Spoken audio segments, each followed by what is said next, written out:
पूरे हरियाणा की 6228 ग्राम पंचायतें 18 महीने से अपने अधिकारों के लिए बीजेपी सरकार से और जेजेपी सरकार से लड़ रही थी।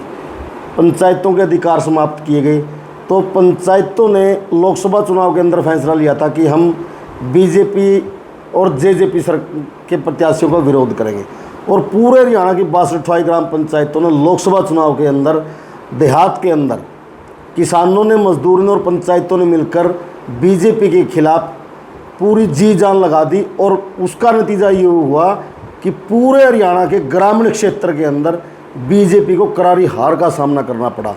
किसी भी गांव से बीजेपी का प्रत्याशी जीत कर नहीं निकला। इसी तरह विधानसभा चुनाव के अंदर हम लोगों ने फैसला लिया कि पूरे हरियाणा की ग्राम पंचायतें बीजेपी और जेजेपी नेताओं के खिलाफ इतनी मेहनत करेंगे कि लोकसभा चुनाव से भी ज़्यादा मेहनत करेंगे इन लोगों के खिलाफ और इन लोगों को सबक सिखाने का काम करेंगे कि हरियाणा के जो ग्रामीण क्षेत्र की पंचायतें हैं, जो इनका अपमान करेगा वो कभी सत्ता का मुंह नहीं देखेगा। विधानसभा चुनाव के अंदर हम सभी साथी जैसी टिकटें डिक्लेयर होती है अपने अपने गाँव में एक एक व्यक्ति के पास जाएंगे, गाँव दर गाँव के अंदर एक एक व्यक्ति के पास जाएंगे और बीजेपी और जेजेपी की जो नीतियाँ थी उन नीतियों के बारे में लोगों को अवगत कराएंगे कि किस प्रकार से ग्राम पंचायतों के अधिकार खत्म करने की वजह से आपके गांव को ये नुकसान है और आम जनता को ये नुकसान हुआ। एक एक चीज़ बारीकी से समझाएंगे और विधानसभा चुनाव के अंदर भी ग्रामीण क्षेत्र के अंदर से बीजेपी नेताओं की जमानत जब्त करवाने का काम हरियाणा की 6228 ग्राम पंचायतें करेगी।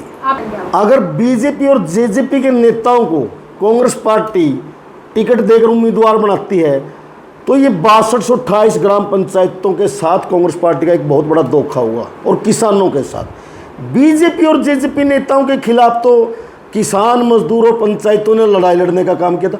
अगर उन्हीं लोगों को टिकट देकर चुनाव लड़ा जाता है तो आम जनता के साथ धोखा है। लोगों ने उन्हीं नेताओं के खिलाफ लड़ाई लड़ी।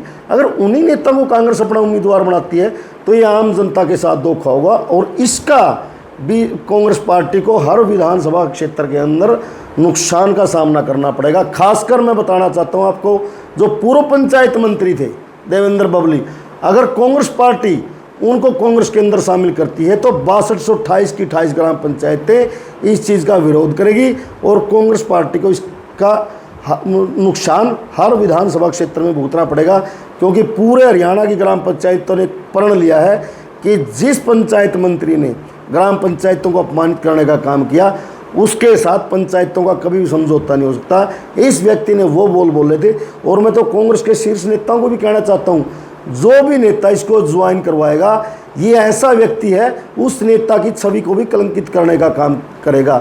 ये व्यक्ति, इस व्यक्ति का कोई स्टैंड नहीं है। ये पहले मनोहर लाल खट्टर के कसीदे पढ़ा करता था, कभी मुख्यमंत्री नायब सैनी को गुलदस्ता देने जाता है, जब बीजेपी मना कर देती है कांग्रेस की तरफ भाग लेता है। मैं तो ये कहता हूँ आज बीजेपी के नेता इनको थोड़ा सा ये कह दो कि आओ आपको हम ज्वाइन कराते हैं, ये 1 घंटे के बाद ही कांग्रेस के नेताओं को गाली देने का काम करेगा और इसका तो पूर्णतः विरोध है। अगर कांग्रेस पार्टी के नेता इनको कांग्रेस के अंदर शामिल करते हैं और चुनाव लड़ाते हैं तो 6228 की 28 ग्राम पंचायतों के साथ बहुत बड़ा धोखा होगा ये।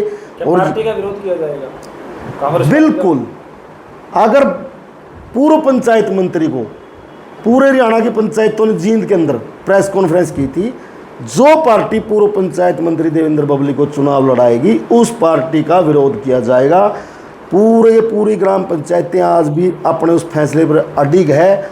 आप किसी भी ग्राम पंचायत के सदस्य साथी से जाकर ये बात पूछ सकते हो, हर पंचायत इसके विरोध में है। आपने 4 दिन पहले एक चीज़ देखी, जाखड़ के 45 गाँव के किसानों ने बिल्कुल स्पष्ट किया है आज पूर्व पंचायत मंत्री जाखड़ के 45 गांव के अंदर घुस नहीं सकता है। कांग्रेस पार्टी अगर ऐसे व्यक्ति को चुनाव लड़ाती है तो टोहाना विधानसभा की अपनी जीती जिताई सीट को हरवाने का काम करेगी।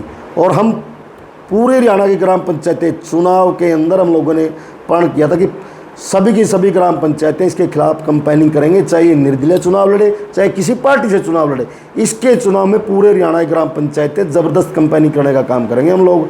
और हम लोगों ने पहले भी स्पष्ट कर चुके हैं जिनके अंदर आज भी हम अपने फैसले पर अडिग हैं, क्योंकि इस व्यक्ति ने 6228 ग्राम पंचायतों का अपमान किया था।